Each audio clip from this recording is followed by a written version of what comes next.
Welcome to guys, आप सबका स्वागत है हमारे चैनल सेन एजुकेशन में। जैसा कि आपको पता है कि मध्य प्रदेश वर्ग 3 का नोटिफिकेशन आ चुका है। हम सोशल साइंस की सीरीज चला रहे हैं। हम कोशिश कर रहे हैं कि 31 अगस्त से पहले आपके मेन और इम्पोर्टेंट टॉपिक्स हो जाएं, क्योंकि सिलेबस बहुत बड़ा है। तो जैसे कि आपको पता है कि ये पार्ट 2 है हमारा सोशल साइंस के, जो सामाजिक विज्ञान है सोशल साइंस के चैप्टर, जो सोलर सिस्टम से रिलेटेड हम चैप्टर को की सीरीज चला रहे हैं अभी। तो ये सेकंड पार्ट है, इसमें पूरा पार्ट कवर हो जाएगा और इसके बाद हम 100 एमसीक्यू की प्रैक्टिस करेंगे। सोलर सिस्टम से रिलेटेड सारे क्वेश्चन उसमें कवर होंगे, जो अगर मैंने इसमें कवर भी नहीं करवाए तो आपको वो एमसीक्यू में देखने को मिलेंगे। तो चलिए आज हम पार्ट 2 करेंगे। वो वीडियो थोड़ा बड़ा था, इसलिए मैंने उसको वहीं पे स्टॉप कर दिया था, क्योंकि इतनी बड़ा यानी कि पार्ट होने के कारण आपको फिर ज्यादा टाइम देना पड़ता। तो मैं छोटे छोटे पार्ट्स में करूंगा, जिससे कि आपका मन भी लगा रहे और आपको बड़ा भी ना लगे। तो देखिए, सौरमंडल का सोलर सिस्टम का पार्ट 2 है, हिंदी और इंग्लिश दोनों में होने वाला है। मैंने आपको जैसे पहले बता दिया था। तो पहले पार्ट में हमने सोलर सिस्टम का मीनिंग ये कवर कर लिया था, हमने ये देख लिया था। सौरमंडल के बारे में हमने तारों के बारे में देखा था, हमने चंद्रमा के बारे में भी देखा था, हमने कॉन्स्टलेशन नक्षत्र मंडल के बारे में पढ़ लिया था। फिर हमने प्लैनेट के बारे में पढ़े थे और थोड़ा और डिटेल में पढ़ेंगे इसका, ज़्यादा डिटेल में नहीं, बेसिक। फिर हमने ये देखा था और फिर हमने मिल्की वे गैलेक्सी जो आकाश गंगा है उसके बारे में पढ़ा था कि यह है मिल्की वे गैलेक्सी, स्पाइरल वाइंडिंग टाइप की देखने को मिलती है। फिर हमने अर्थ पृथ्वी के बारे में पढ़ा था और फिर हमने सैटेलाइट उपग्रहों के बारे में पढ़ा था कि नेचुरल सैटेलाइट होती है जो जैसे कि पृथ्वी की चंद्रमा है। फिर हमने ह्यूमन मेड सैटेलाइट के बारे में पढ़ा था, ये नेचुरल सैटेलाइट है और ये ह्यूमन मेड सैटेलाइट है जो इंसानों द्वारा बनाई गई उपग्रह है, और ये हमारा नेचुरल सैटेलाइट है जो अर्थ के द्वारा क्रिएट की गई है। अर्थ का ही पार्ट था चंद्रमा, जैसे कि मैंने आपको बताया 1/4 पार्ट था, 1/4। फिर हमने एस्ट्रॉइड के बारे में पढ़ा था कि बड़े बड़े पत्थर टाइप के होते हैं ये, और पत्थर जब एस्ट्रॉइड को छोटे छोटे टुकड़ों में बांट देते हैं तो वो मीटोर्स और मीटोरॉइड बन जाते हैं। फिर हमने यही पढ़ा था, ये है। फिर हमने मीटोर्स और मीटोरॉइड भी पढ़ा था कि मीटोरॉइड्स कहाँ बोला जाता है, मीटोरॉइड कहाँ बोलते हैं, मीटोरॉइड कहाँ पे होता है, यानी कि उल्का और उल्का पिंड में क्या अंतर होता है, ये भी देखा था हमने।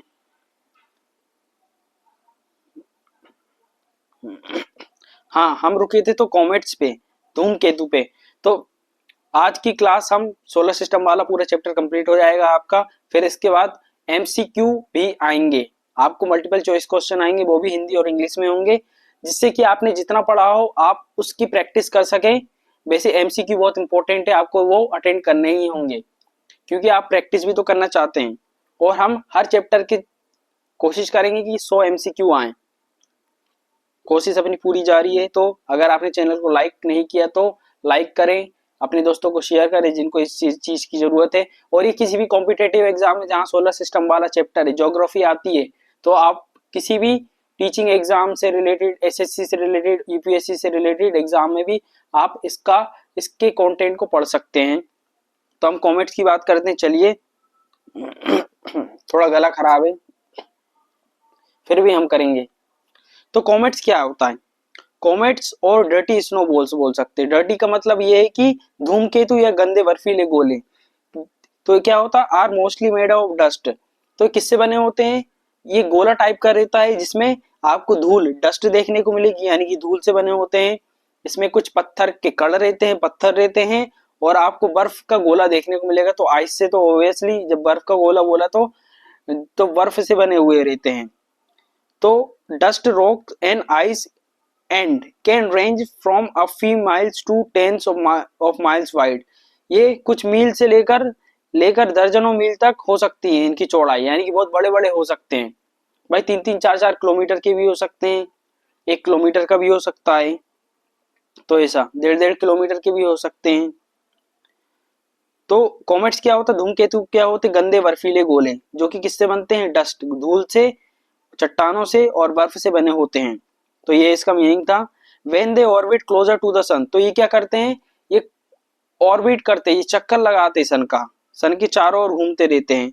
और they heat up and release debris of dust and gases, और जब ये सूर्य का के पास कक्षा में आते हैं यानी कि चक्कर लगाते हैं, जैसे कि C2020F3 ये था, तो गर्म होकर धूल और गैसों के कण छोड़ते हैं। जब ये गर्म होते हैं, अब भाई सूरज के पास आएंगे तो ये बर्फ के गोले हैं, तो आपको पता है कि सूरज की रोशनी इतनी तेज होगी, उसमें हीट होगी, गर्मी होगी, तो अब ये बर्फ के गोले पिघलेंगे। जब ये बर्फ के गोले पिघलते हैं तो क्या होंगे, तो जितना गोला बना रहता है तो इसमें जितनी भी धूल रहती है और गैसेस रहती है तो वो रिलीज होती है। अब हम सॉलिड पार्ट जो कॉमेट्स की बात करते हैं, सॉलिड पार्ट का मतलब जो कठोर पार्ट होता है। जब the solid part of comet consisting mostly of water, ice and dust remain inactive when far up from the sun। तो जब सन से, सूरज से बहुत दूर रहता है तो वो एकदम सॉलिड पार्ट रहता है, वो हार्ड रहता है, बर्फ का गोला टाइप का रहता है। क्यों? अब जब बर्फ का गोला रहेगा इसका मतलब उस पे सूर्य की गर्मी नहीं है, सूरज से बहुत दूर है, इसलिए सूर्य की गर्मी नहीं पड़ रही। अब जब सूरज की गर्मी पड़ती है, सूर्य से दूर होने के कारण, जैसे इसमें बताया कि बर्फ और धूल के ठोस भाग निष्क्रिय रहता है, तो इनएक्टिव रहता है, वो पिघलता नहीं है। मगर जैसे ही ये सूर्य के चारों ओर चक्कर लगाएगा और सूर्य के पास आएगा तो ये भाई पिघलना शुरू हो जाएगा। जब भी आप बर्फ की चीजों को गर्म चीज के पास रखेंगे तो वो चीज पिघलना होती है। तो कॉमेट्स में अभी धूल और कण से, धूल से बना है, आइस बर्फ से बना है, और पत्थर तो वही, तो इन सब से बना होता है। वे नियर द सन, जब सन के बहुत करीब आता है तो आइसी जो सरफेस है वो वेपोराइज होती है और लार्ज अमाउंट ऑफ गैस और डस्ट रिलीज होती है। वही मैंने बोला कि सूर्य के पास आने पर इनकी बर्फ उड़ने लगती है, यानी बर्फ यानी कि पिघलने लगती है, सीधी सी बात, और भारी मात्रा में गैस और धूल बाहर आती है। तो अब भाई इसमें क्या होता है, अब इससे धूल और गैसेस रिलीज होती हैं, जिस अब forming an atmosphere in tail, तो क्या होता है इनकी पूंछ बन जाती है। जब वो जाते हैं एक जगह से दूसरी जगह तो वो जब वो पिघलते हैं तो वो गैस रिलीज होती है। जैसे कि आपने एरोप्लेन को देखा होगा कभी कभार, एरोप्लेन में से धुआं टाइप का निकलता है वो भी एक गैस ही है, तो वो लिक्विड फॉर्म को गैस में चेंज कर रहा है। पेट्रोल डीजल जो रहता होगा उनका पेट्रोल, तो जो फिर वो डीजल छोड़ता है यानी पेट्रोल छोड़ता है तो गैस फॉर्म में, लिक्विड तरल पदार्थ से फिर गैस फॉर्म में बन जाता है। ऐसे ही है ये भी, क्या बर्फ का गोला है, डस्ट पार्टिकल से, धूल के कण हैं, तो जब सूर्य के नजदीक आता है, जब ये पिघलता है तो ये जैसे जैसे वो चीज आगे पत्थर टाइप का रहता है, ये आगे जाता जाएगा और वो जो गैस है वो रिलीज होती जाएगी। क्योंकि आपको पता है गैस तो हवा में होती है, गैस ऑब्वियसली उड़ती है, तो वायुमंडल परत और पूंछ बनती जाती है इनकी। The release gases from a glowing head larger than a planet, the dust forms a tail that can stretch millions of miles. तो ये डस्ट यानी कि जो धूल के कण है कई किलोमीटर तक ये जाती रहती है, कई माइल्स तक जाती रहती हैं। तो बाहर निकली गैसों का एक चमकदार सिर रहता है, यानी कि चमकती है, बनती है, जो कि कभी कभी ग्रह से भी बड़ा होता है। जो प्लानिट है उससे ही बहुत बड़ी बड़ी चीजें देखने को मिलती है, और धूल से बनी पूंछ मीलों लंबा तक जाती रहती है। वही जैसे प्लेन है, प्लेन को मान लो आप कॉमेट, धूमकेतु है, और उसके पीछे क्या, उसके पीछे जो धुआं निकल रहा है तो वो डस्ट पार्टिकल्स और गैसेस रहते हैं। तो गैस छूटती है, रिलीज होती है जब वो पिघलेगी, सूर्य के पास आएगी। तो every time comet pass the sun it lost some of its material and will eventually disappear। इसमें बताया कि हर बार जब कोई धूमकेतु, जब भी कॉमेट से सूर्य के पास से गुजरता है, सूर्य के बहुत नजदीक में रहेगा, तो यह अपना कुछ पदार्थ खोता है। खोता का मतलब ये ऑब्वियसली भाई बर्फ से बना है तो सॉलिड पार्ट है, बर्फ और धूल से बना सॉलिड पार्ट है। जब उसके करीब आएगा, जब सूर्य के नजदीक आते हैं तो क्या होगा, सूर्य के सॉरी गाइस, सूर्य के नजदीक आने से वो चीज पिघलती है तो वो गैस रिलीज होती है। तो वो वाला पार्ट तो उसका जाएगा ही ना, जितना सॉलिड है, जितना उसका बर्फ बना है। तो कॉमेट्स में occasionally push into orbit near the sun, तो सन के चारों ओर घूमते रहते हैं, and earth due to the gravitational force, और पृथ्वी के पास की कक्षा में भी प्रवेश कर सकते हैं। क्योंकि आपको पता है जो सोलर सिस्टम में क्या होता है, सौर मंडल में क्या होता है, सर जो सूर्य सन है, उसके पास ग्रेविटेशनल फोर्स है, सारे प्लैनेट्स और जितनी भी सारी चीजें वो अपनी ओर आकर्षित करता है। ग्रेविटेशनल फोर्स से सारी चीजों को पुल करके रखता है, इसलिए तो प्लैनेट उसके चारों ओर ऑर्बिट बना के एक पाथ रहता है, एक जगह रहती है जहां पे चक्कर लगाते रहते हैं। तो ऐसे कभी कभार, और अर्थ पे भी ग्रेविटेशनल फोर्स है, गुरुत्वाकर्षण बल है, या आपने साइंस में पढ़ा होगा, जब भी तो हम अर्थ के पास हैं, उड़ते नहीं, तो जैसे स्पेस में गुरुत्वाकर्षण बल नहीं रहता तो क्या होता, अर्थ खींचती है, अर्थ वो उस चीज को खींचती है। तो नासा की रिपोर्ट में बताया गया था 3650 known comets out of millions orbiting the sun, कि 3650 से ज्यादा अधिक ये धूमकेतु अभी तक देखे गए हैं कि ये चक्कर लगाते रहते, इतने सारे हैं, लाखों धूमकेतु हैं, 3650 से अधिक ज्ञात हुए हैं जो परिक्रमा करते रहते हैं। ये ज्यादा कुछ नहीं खास। ये आपको देखना, देखो, short period of comet take less than 200 years to orbit the sun and are found in Kuiper belt. Kuiper belt में, जैसे प्लूटो के पास जो प्लूटो, अब हम क्यूपर बेल्ट के बारे में भी देखेंगे, तो जो क्यूपर बेल्ट रहती है, उसके बाद प्लूटो के पास में क्यूपर बेल्ट, वहां पे आपको देखने को मिलते हैं। तो ये ऑर्बिट करते रहते हैं और ये क्यूपर बेल्ट में पाए जाते हैं धूमकेतु कॉमेट्स। कहाँ पे? क्यूपर बेल्ट में।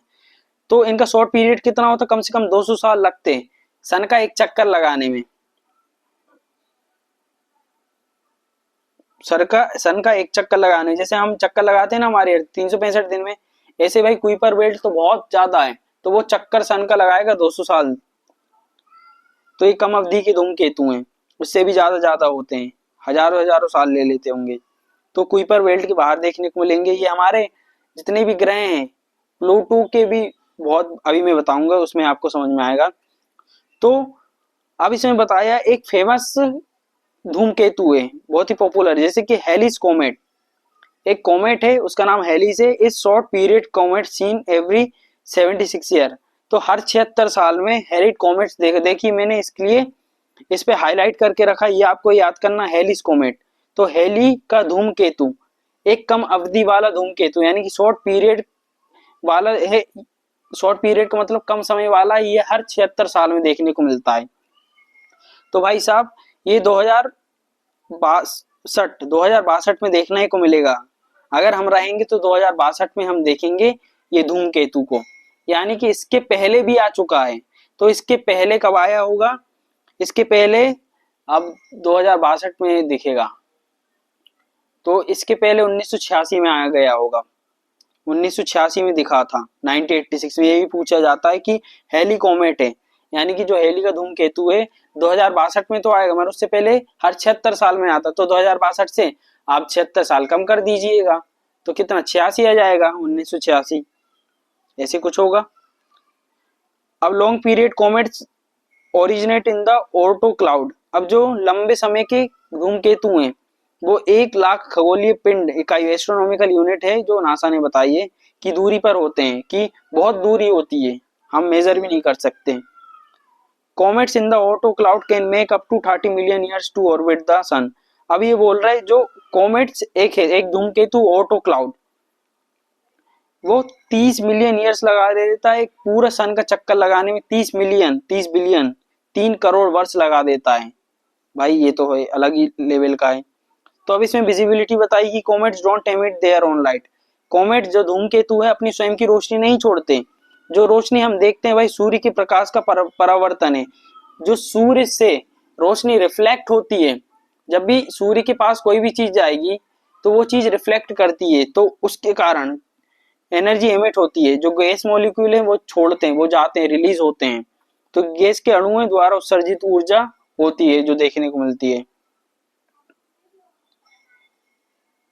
आप जो सूर्य के पास आएंगे तो आपको ये देखने को मिलते हैं, और पृथ्वी के और पास आएंगे फिर देखा जा सकता है पृथ्वी के पास।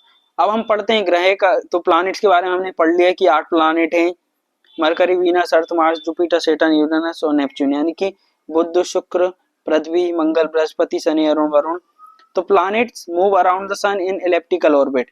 इलेप्टिकल का मतलब होता है थोड़ा तिरछे हुए, दीर्घ वृत्ताकार कक्षा में सूर्य की परिक्रमा करते रहते हैं। अब 5 ड्वार्फ प्लैनेट ही पढ़े, 5 बौने ग्रह ही पढ़े हमने, सेरस, प्लूटो, होमिया, मेकामाके, एरिस। तो ये आपको 5 ड्वार्फ प्लैनेट के नाम याद रखने, कौन कौन से? सेरेस, सीरेस, प्लूटो, होमिया, मेक, माके, अरे कैसा है, एरिस। ये 5 नाम है। और प्लूटो जो हमारे 2006 में, इसको हमने ड्वार्फ प्लैनेट, बौना ग्रह घोषित कर दिया गया था, क्योंकि हमारे प्लैनेट की कैटेगरी में नहीं आता, इसलिए। अब हमने ये भी पढ़ लिए थे कि टेरेस्ट्रियल प्लैनेट क्या होते हैं। अर्थ जैसे कि जिसमें पत्थर हो, तो दो प्रकार के प्लानिट देखने को मिलते हैं। एक टेरेस्ट्रियल जो स्थलीय ग्रह हैं जिसमें पत्थर है, जो पत्थर ठोस है, जैसे कि अर्थ ठोस है, तो आपको मरकरी, वीनस, बुध, शुक्र, पृथ्वी और मार्स, ये आपको टेरेस्ट्रियल प्लानिट देखने को मिलेंगे। ये ठोस हैं, आपको पत्थर की चट्टाने टाइप की देखने को मिलेगी हैं। मगर और दूसरे इनको हम इनर प्लानिट भी बोलते हैं, आंतरिक ग्रह भी बोलते हैं, बुध, शुक्र, पृथ्वी और मंगल को। अगर हम जोवियन प्लानिट की बात करें, जो गैस से बने हुए हैं, किससे बने हुए हैं? गैस से, यानी कि उनकी जो सरफेस है, उनकी जो जमीन है वो गैसियस है। अगर आप उन पे पैर रखोगे तो आप नीचे जाते जाओगे, तो धंसते जाओगे। तो ये है। अब जो बाहरी प्लानिट हैं जैसे जुपिटर, सैटर्न, यूरेनस और नेपच्यून, बृहस्पति, शनि, अरुण, वरुण, इनको हम आउटर प्लानिट, बाहरी ग्रह बोलते हैं, जो कि आपको एस्ट्रॉइड बेल्ट के उस साइड देखने को मिलेंगे। कल मैंने पढ़ाया था आपको द कुइपर बेल्ट। अब हम कुइपर बेल्ट की बात कर लेते तो इसको हम एज वर्थ कुइपर बेल्ट के नाम से भी जानते हैं। It is a region of solar system beyond the 8 major planet. ये आपके 8 बड़े प्लानिट जो देखने को मिलते हैं उसके बाहर देखने को मिलेगी, यानी कि हमारा जो सोलर सिस्टम है, सौर मंडल है, उसके बाहर देखने को मिलता है ये कुइपर बेल्ट। ये भी कंकड़ पत्थर टाइप से ही, जैसे एस्ट्रॉइड बेल्ट थी, क्षुद्र ग्रह तो उनसे ही बनी होती है। सौर मंडल का एक क्षेत्र है जो 8 प्रमुख ग्रहों के बाद आता है, ये Kuiper belt. It lies beyond the orbit of Neptune starting at about 30 astronomical unit and existing 250 astronomical unit from the sun. ये सन से दूरी बता रहा कितनी दूरी पे है, तो इसको आपको ज्यादा पढ़ना नहीं क्योंकि उतना खास नहीं है। तो नेपच्यून की कक्षा के बाहर है, ऑब्वियसली भाई 8 प्लानेट 8 ग्रह के बाहर है, तो नेपच्यून के तो बाहर हो गई। अब एस्ट्रोनॉमिकल यूनिट क्या है? Equals to distance between earth and sun. Earth और सन के बीच में डिस्टेंस कितनी है? तो 15 करोड़ किलोमीटर, आपको याद रखना, 150 मिलियन किलोमीटर, इंग्लिश में 15 करोड़ मीटर, 15 करोड़ किलोमीटर। अगर आपको सन के पास, सूरज के पास जाना है अर्थ से, तो 15 करोड़ किलोमीटर का डिस्टेंस आपको हासिल करना पड़ेगा। 150 मिलियन किलोमीटर तो 15 करोड़ किलोमीटर। अब कुइपर बेल्ट एस्ट्रॉइड बेल्ट की तरह ही है, जैसे कि हमने कल एस्ट्रॉइड बेल्ट पढ़ी थी, जो कंकड़ पत्थर रहते हैं जो आपके सन के चक्कर लगाते हैं। और मैंने बताया था कि एस्ट्रॉइड बेल्ट किन किन ग्रहों के पास पाई जाती हैं। तो अगर आपको पता है, आपने कल का वीडियो देखा है, तो प्लीज बताइए, जो क्षुद्र ग्रह की पट्टी होती है वो किस किस ग्रहों के पास पाई जाती है? तो बताइए। अब देखिए इसमें क्या रहता है, कुइपर बेल्ट में small icy bodies and remain from the formation of solar system. तो सौर मंडल के निर्माण से जुड़े छोटे बर्फीले पिंड और अवशेष पाए जाते हैं, छोटे कंकड़ पत्थर टाइप के रहते हैं। और भाई जब नेपच्यून इतना ठंडा है, जो नेपच्यून हमने देखा कि सूर्य से कितना दूर है, जितनी दूरी पे जो प्लानिट रहेगा वो ठंडा रहेगा। ऐसे कुइपर बेल्ट तो भाई ग्रहों के बाहर है, हमारे सोलर सिस्टम के बाहर है, तो सूर्य की रोशनी तो उससे पड़ ही नहीं पाती है। पड़ती भी होगी तो इतनी पड़ती होगी कि कुछ समझ में नहीं आ रहा। तो उससे क्या होता है, हीट नहीं मिलती, तो वहां पे बर्फ के गोले देखने को मिलते हैं। अब जहां पे हीट ही नहीं मिल रही तो उसका मतलब वहां का माहौल ठंडा होगा, कुइपर बेल्ट वाला माहौल ठंडा होता है। अनलाइक ये एस्ट्रॉइड बेल्ट की तरह तो इतनी बड़ी नहीं है। Unlike the asteroid belt it is a much larger 20 times as wide. ये बोल रहे हैं कि एस्ट्रॉइड बेल्ट बहुत छोटी है इसके कंपैरिजन में। एस्ट्रॉइड जो बेल्ट है, जो क्षुद्र ग्रह की पट्टी है, वो बहुत ही छोटी है, क्योंकि भाई ये तो बियॉन्ड है। बियॉन्ड का मतलब परे है, हमारे ग्रहों के भी परे है। तो ये तो पूरे सोलर सिस्टम को कवर कर रही है, 20 से 200 गुना अधिक है, बहुत एस्ट्रॉइड बेल्ट से बहुत बड़ी है ये। आप देख सकते हैं ये हमारे ये प्लानेट से कुछ है। अब ये प्लानेट के बाद उसी के पास जैसे कि ये जुपिटर, सैटर्न, यूरेनस, नेपच्यून और उसके इनर प्लानेट वो हैं। अब ये प्लूटो देखिए, जो हमने 2006 में इसको खत्म कर दिया, तो बोला खत्म नहीं, यानी कि हमने अपनी जो ग्रहों की कैटेगरी, ग्रहों की श्रेणी में रखना बंद कर दिया था। और आप देख सकते हैं ये है कुइपर बेल्ट की नेपच्यून, जो हमारा आखिरी का ग्रह है नेपच्यून, उसके भी परे है, प्लूटो के पास देखने को मिलेगा कुइपर बेल्ट। और ये आपको डस्ट नहीं, आइस पार्टिकल्स यानी बर्फ के छोटे छोटे अवशेष पाए जाते हैं, क्योंकि सूर्य से बहुत दूरी पे है। देखिए कितनी दूरी पे है। अब चलिए हम थोड़ा की फैक्ट जान लेते हैं प्लैनेट्स के बारे में। जैसे कि की फैक्ट क्या है, मरकरी को हम बुध भी बोलते हैं, मरकरी को हम क्या बोलते हैं? मरकरी को हम बुध भी बोलते हैं। अब ये सन के सबसे नजदीक वाला ग्रह होता है। इस पे कोई भी आपको वायुमंडल यानी कि एटमॉस्फेयर नहीं देखने को मिलेगा और इसका टेम्परेचर थोड़ा तापमान अधिक होता है। अब दूसरे नंबर पे हमारा वीनस आ जाता, शुक्र आ जाता। इसको हम हॉटेस्ट प्लानिट, सबसे गर्म ग्रह कहते हैं। ये माना जाता मरकरी से भी गर्म होता है, जबकि दूसरे नंबर पे है। अब गर्म क्यों होता है? क्योंकि जो कार्बन डाइऑक्साइड है, CO2 है, तो एटमॉस्फेयर पे होता है और ये अपोजिट डायरेक्शन में मूव करता है। अगर कोई, जैसे कि अर्थ वेस्ट टू ईस्ट डायरेक्शन में मूव कर रही है, घूम रही है पश्चिम से पूर्व की ओर, तो ये भाई साहब पूर्व से पश्चिम की ओर घूमते हैं। इसका मतलब है कि इनका जो सूरज है वो पश्चिम में निकलता है और इनका जो सूरज पूर्व में डूबता है, तो उल्टा है। ये क्वेश्चन आ सकता है कि कौन ग्रह अपनी उल्टी चाल चलता है। तो अर्थ की बात करेंगे, ये तो हमारा लाइफ जीवन दाता है, हमारी धरती। इसके बारे में ज्यादा तो हमने पहले डिस्कस कर लिया था। अब मार्स की बात करेंगे तो इसको हम रेड प्लैनेट, लाल ग्रह के नाम से भी जाने जाता है। और इसमें एक लार्जेस्ट वोल्केनो है। वोल्केनो का मतलब ज्वालामुखी है मंगल ग्रह पे। उसका नाम है ओलंपस मोन्स। क्या नाम है? ओलंपस मोन्स। आपको याद रखना है। पूर्व में जीवन की संभावना है कि इसमें बोला जाता है कि पहले जीवन था, कि आने वाले टाइम में जीवन हो सकता है। भाई खोजें चल रही हैं, मंगल ग्रह जा रहे हैं। अब हम जुपिटर की बात कर लेते हैं, चौथे पांचवें नंबर पे। ये ग्रहों का सबसे बड़ा ग्रह माना जाता है और इस पे रेड स्पॉट पाए जाते हैं, लाल धब्बे पाए जाते हैं। रेड स्पॉट पाए जाते हैं यानी लाल धब्बे पाए जाते हैं। और इसमें बताए जाते हैं कि जैसे कि अर्थ का एक मून है, अर्थ का कितना उपग्रह? एक है, चंद्रमा। ऐसे ही जुपिटर के 95 माने जाते हैं, 95। और हर आज की तारीख में देखेंगे तो सैटर्न जो शनि है उसके सबसे ज्यादा हैं, उसके सबसे ज्यादा मून है। मगर पुरानी किताबों में आपको ये देखने को मिलेगा जुपिटर के पास सबसे ज्यादा थे। तो आज के समय में देखेंगे तो जुपिटर के पास सबसे ज्यादा मून है। क्या है आपके जुपिटर के ऑप्शंस में? अगर ये चार में से ये दो आए तो आपको सैटर्न लगाना है। अगर जुपिटर आता है और सैटर्न नहीं आता, शनि नहीं आता, बृहस्पति आता, तो आपको बृहस्पति लगाना। अगर शनि आ गया और बृहस्पति नहीं तो आपको शनि लगाना। तो ऐसे क्वेश्चन आ सकते हैं। तो 95 हैं इनके, जो चंद्रमा मून उपग्रह बोल सकते हैं। और सैटर्न जो शनि है इसके 145।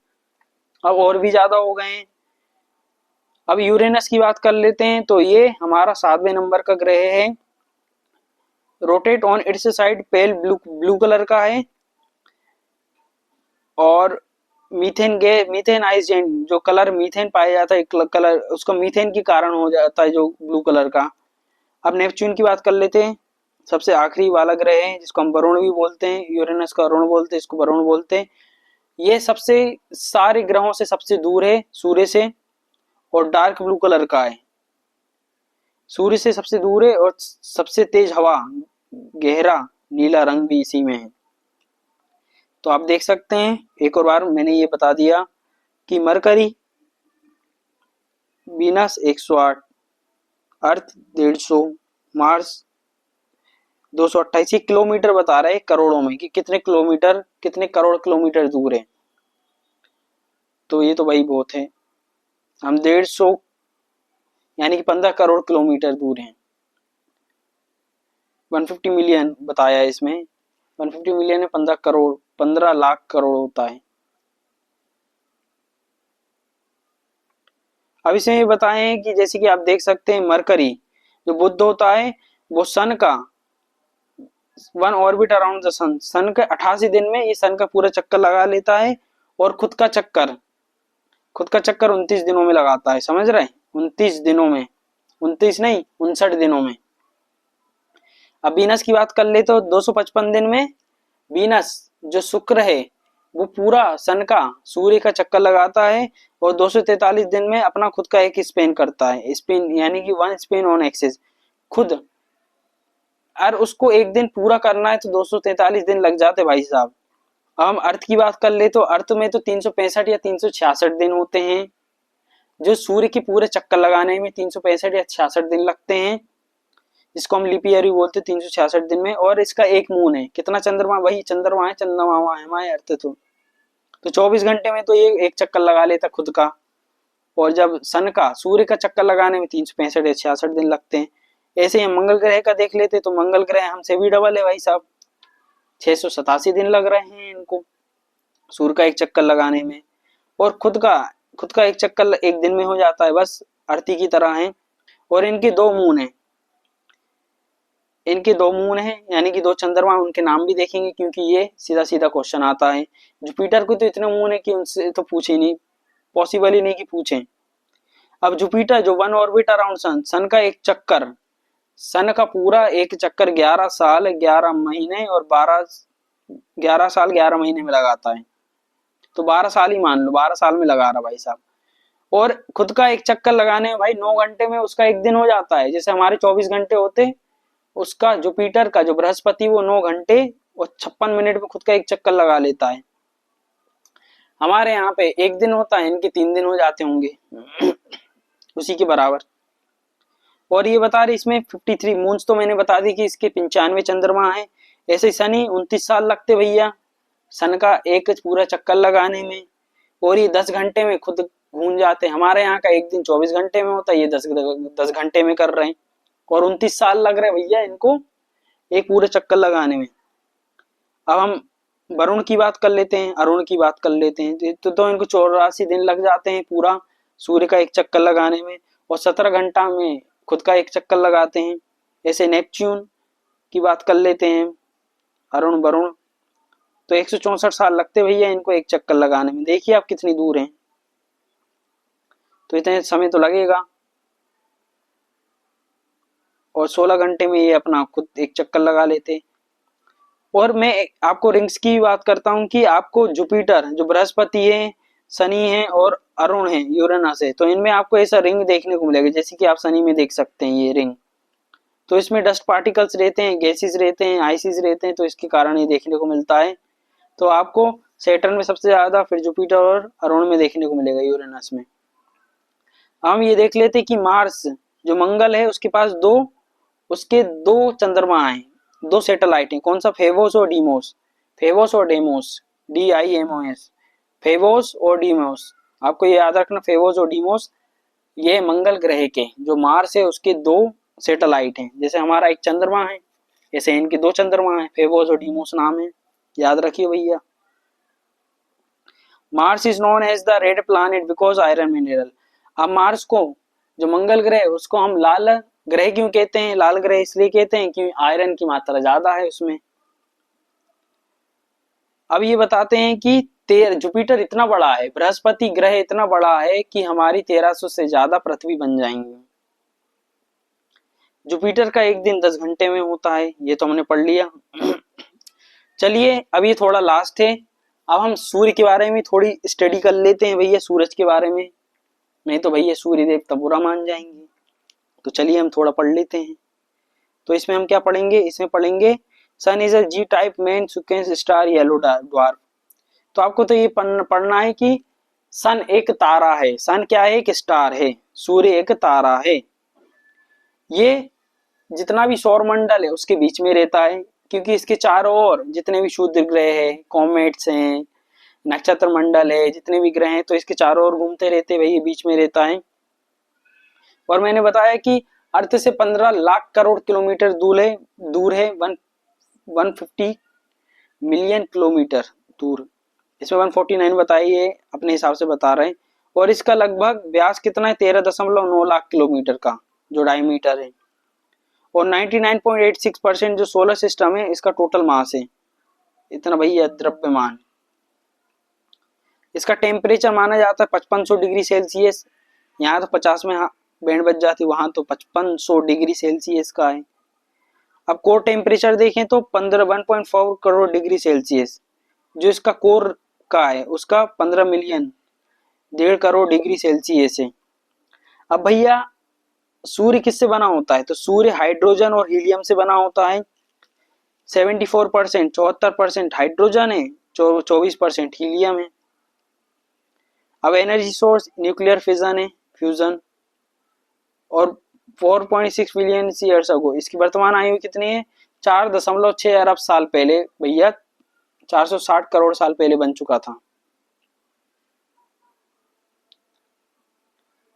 और टोटल लाइफ स्पेन बता रहे कि 10 बिलियन ईयर से, यानी कि 6 साल और बचे हैं इसके, ये 600 करोड़ साल और बचे हैं। सही है भाई साहब। अब और देख लेते कोर। कोर इसका इसी का भाग होता है, ये नाभिक संलयन होता है। Radio active zone energy moves bye radiation, तो विकिरण विकिरण क्षेत्र ऊर्जा विकिरण द्वारा बाहर आती है। Convective zone energy view convection, तो ऊर्जा संवहन द्वारा बाहर जाती है। फोटोस्फीयर क्या होता है? विजिबल सरफेस, जो उसकी प्रकाश मंडल सूर्य की दृश्यमान सतह है जो हमें दिखती है। क्रोमोस्फीयर रेड ग्लो लेयर, वर्णमाला सतह के ऊपर जो ललिम ललिम यानी कि लाल कलर का होता है, जैसे लाल कलर की चीज दिखती है तो उसको क्रोमोस्फीयर बोलते हैं। कोरोना ये सबसे बाहरी और गर्म परत होती है।